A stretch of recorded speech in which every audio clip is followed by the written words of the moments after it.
Hello, everybody. It's Robert Hines here, the administrative pastor. I just want to share with you the update for this week. I know it's been a couple of weeks since we have had an update, and that's simply because there wasn't much to update. But now we're actually starting thinking about how we're going to do a soft reopening of the church. I know that across the state and in federal government, they are considering this and they're putting some criteria together. And so we, as a disaster committee, thought that would be appropriate for us to do the same. So we have not set, let me be very clear about this, we have not set a date when we will reopen church. But when that date is set, we will let you know.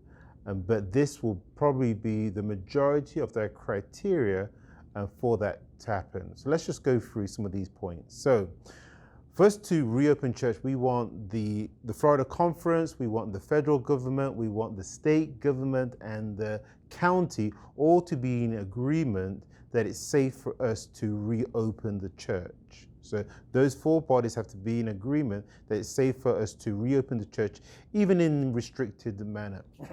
The other thing is that we will wait a further 2 weeks after that go ahead before we reopen. So we won't reopen straight away. We need to do some training, we need some preparation to make sure that we can implement any conditions that these bodies put into place.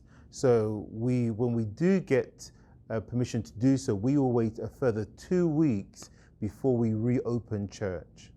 So what will that look like, reopening church? So we're going to do a phased reopening, and the first phase will probably look a little bit like this. First of all, we will have 3 Sabbath services, an 8 a.m. service, 11 a.m. service, and a 5 p.m. service. All services will be identical, okay? But only the 11 a.m. service will be live streamed. So people have a choice of whether to come for 8 o'clock, 11 o'clock, or 5 o'clock in the afternoon. We will restrict occupancy of attendees to 100 persons. So even though we can see going on 700 people in this church, we will limit it at the beginning to 100 persons. If the state says less, we will do less, but we will not go above 100 persons during this initial phase 1 of the reopening. And since it's limited, let me just point out, we will restrict it to 100. So it'll be the first 100 people to turn up at church will get admission to church.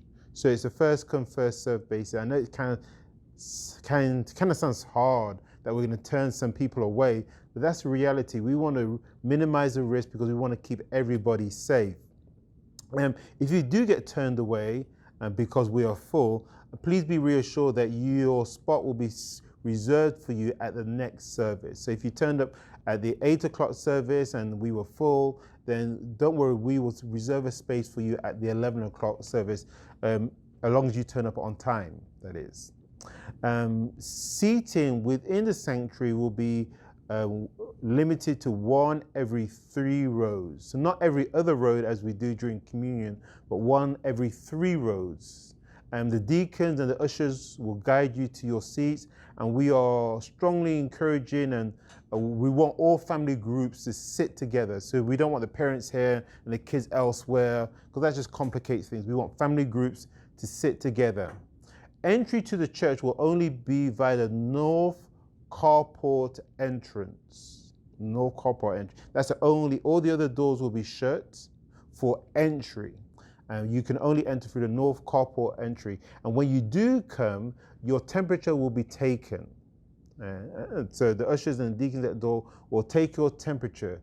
If you've traveled to one of these hotspot areas where the infection rate is high, we're asking you to self-isolate and don't come. If your temperature is above normal, then we will send you home and we will refuse admission to the premises.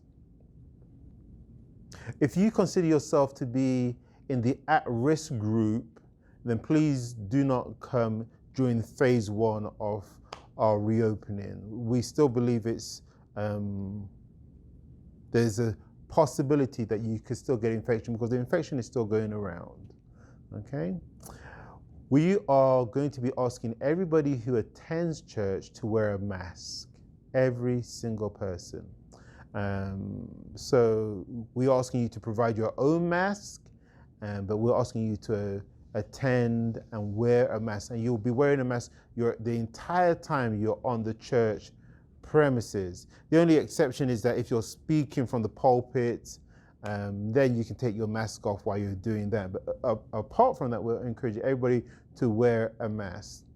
When you're exiting the church, we'll be exiting via the fellowship hall doors. Okay, so we just don't want a cross of traffic, a flow of traffic of two different groups. We want to minimize that. So entry through north entrance and exit through the fellowship halls. When it comes to the bathrooms, we'll be restricting use of the bathrooms to 2 persons per bathroom. And the deacons and deaconesses will monitor that, and please just follow their instructions as they manage that situation. There'll be no socializing after church. Once church is finished, you'll be ushered out of the church by the deacons and deaconesses, and you'll be encouraged to vacate the building. The reason why is that we want maximum time to sanitize areas and surfaces and door handles and benches prior to the next group of worshipers coming in. And so we'll be encouraging you to vacate as efficiently and as smoothly as possible. Okay. Between the 8 o'clock service and the 11 o'clock service, there will be Sabbath School. This will be hopefully pre-recorded, but in any case, nobody will be allowed to attend church during that time. So you cannot attend the recording of it, you cannot attend the live streaming of the Sabbath School, because we'll be using this time to sanitize the church. Okay. When it comes to prayer meeting will commence the Wednesday after our first church service. And the Wednesday night prayer meeting will be 1 hour from 6 to 7 o'clock. It will follow all the same restrictions as in entry to the building, exiting of the building, where we seat in the sanctuary, having your temperature checked. So very same restrictions which apply for the Sabbath worship service will apply to the Wednesday evening prayer meetings. So that's phase 1. Phase 2 hasn't been decided as yet. We don't know what it's going to look like, and we'll let you know that information at a later stage. We also realize that the circumstances and the conditions may change, and so we may need to tighten or reimpose stricter conditions than what I've just talked about. And we also realize that between the recording of this video and the time we actually do reopen, the circumstances may change, but we'll put the full list, the most detailed information on the website. So we're going to be sending this information to you via email, we'll be mailing it to you, and we're also going to put the information on the website. The most accurate information will be on the website, okay? So that is our update for this week. I just pray that you keep safe. I'm looking forward to the time when we can actually get together and we can talk face to face and we can fellowship freely. But until that occurs, I pray that the Lord will keep you safe, He'll keep you well, and that you and your family will be protected and provided for. Until then, stay blessed. Goodbye.